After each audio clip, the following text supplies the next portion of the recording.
Mulheres que mudaram eras, de Márcia Silva.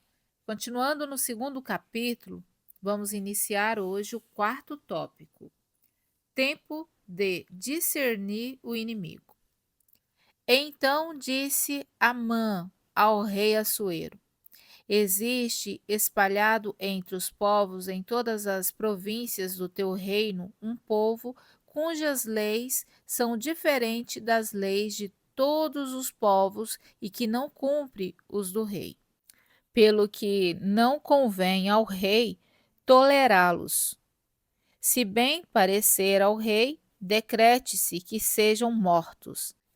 E nas próprias mãos dos que executarem a obra, eu pesarei 10.000 talentos de prata para que entrem nos tesouros do rei. Esté capítulo 3, versículo 8 e 9.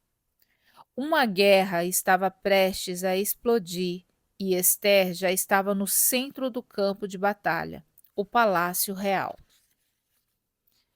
Amã era um líder extremamente ambicioso e arrogante. Sua influência crescia ao cenário político e ele já havia conquistado a simpatia do rei, que lhe concedeu a tarefa de destruir o povo judeu. Mas Deus já estava preparando a queda de Amã, pois muito antes de ele assumir o poder, Esté tornou-se rainha. Movido pelo desejo de vingança e ganância, Amã propôs ao rei destruir os judeus em troca de riquezas, as quais ele planejava obter dos saques aos judeus. A princípio, Esther não conhecia Amã nem sabia de seus planos. Como uma mulher poderia oferecer resistência a alguém armado até os dentes como ele? Identificando o inimigo. Esté estava vivendo tranquilamente no palácio, até que a notícia dos planos de Amã chegou até ela. Mordecai lhe fez saber tudo quanto lhe tinha sucedido, como também a quantia certa da prata que Amã prometera pagar aos tesouros do rei pelo aniquilamento dos judeus. Esté capítulo 4, versículo 7. Deus tem urgência em seus planos, mas muitas vezes não percebemos quais são, porque ficamos envolvidos com coisas naturais. Para que Deus possa usá-la, você precisa discernir o mundo espiritual. Há uma guerra sendo travada entre o céu e o inferno, e você faz parte do exército de Deus. Volte seus olhos para a Bíblia e você verá que em cada geração um tipo de ataque foi acionado pelo inferno. Nossa geração não é diferente, mas para onde o diabo está mirando nesses dias? No livro Transformando Crianças em Campeões, George Barna afirma o seguinte: após ter dedicado mais de 2 décadas de minha vida e estudar e trabalhar com ministérios de todos os tipos, estou convencido de que a maior esperança da igreja local está em investir em crianças tementes a Deus. Nesse processo, precisamos identificar as linhas de frente da batalha do inimigo.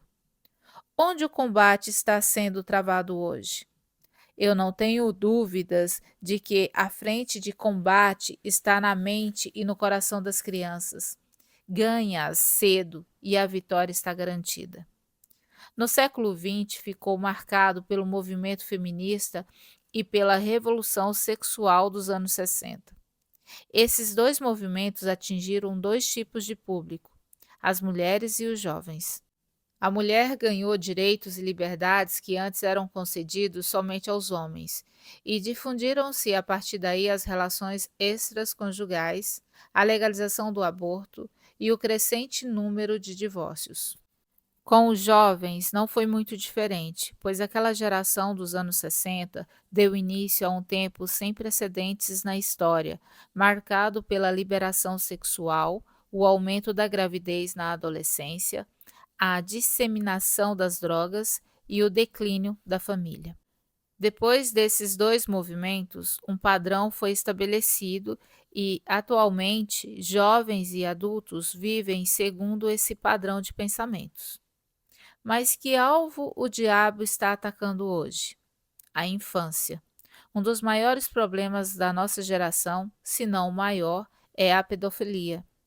Mas o pior é o fato de a igreja estar paralisada enquanto o diabo ataca esta geração. Quando eu comecei o ministério com crianças, eu não percebia a realidade espiritual que as envolvia. Mas à medida que comecei a ler, a checar as estatísticas e a me relacionar de perto com crianças, meus olhos se abriram. Não tenha dúvida, milhões de crianças estão sendo bombardeadas pelo inferno com o espírito de feitiçaria e sensualidade, com o propósito de ceifá-las.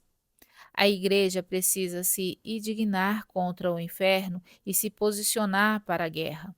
Para isso, é preciso que haja em nós indignação. Um ministério só existe quando ele é o fruto de indignação com as obras do inferno. Estamos debaixo de uma palavra de ir e fazer discípulos de todas as nações e todas as idades. Deus está interessado nessa geração de crianças, como ele estava no povo judeu lá na cidade de Sussã. Quando Esther descobriu os planos do inimigo, ela se posicionou e arregaçou as mangas para entrar na batalha. Hoje, as crianças estão sob o ataque do inferno e nós, mulheres, precisamos nos levantar em favor delas. Eu convido você para refletir sobre este texto e fazer as suas anotações no seu devocional diário. E espero por vocês no nosso próximo vídeo. Até breve.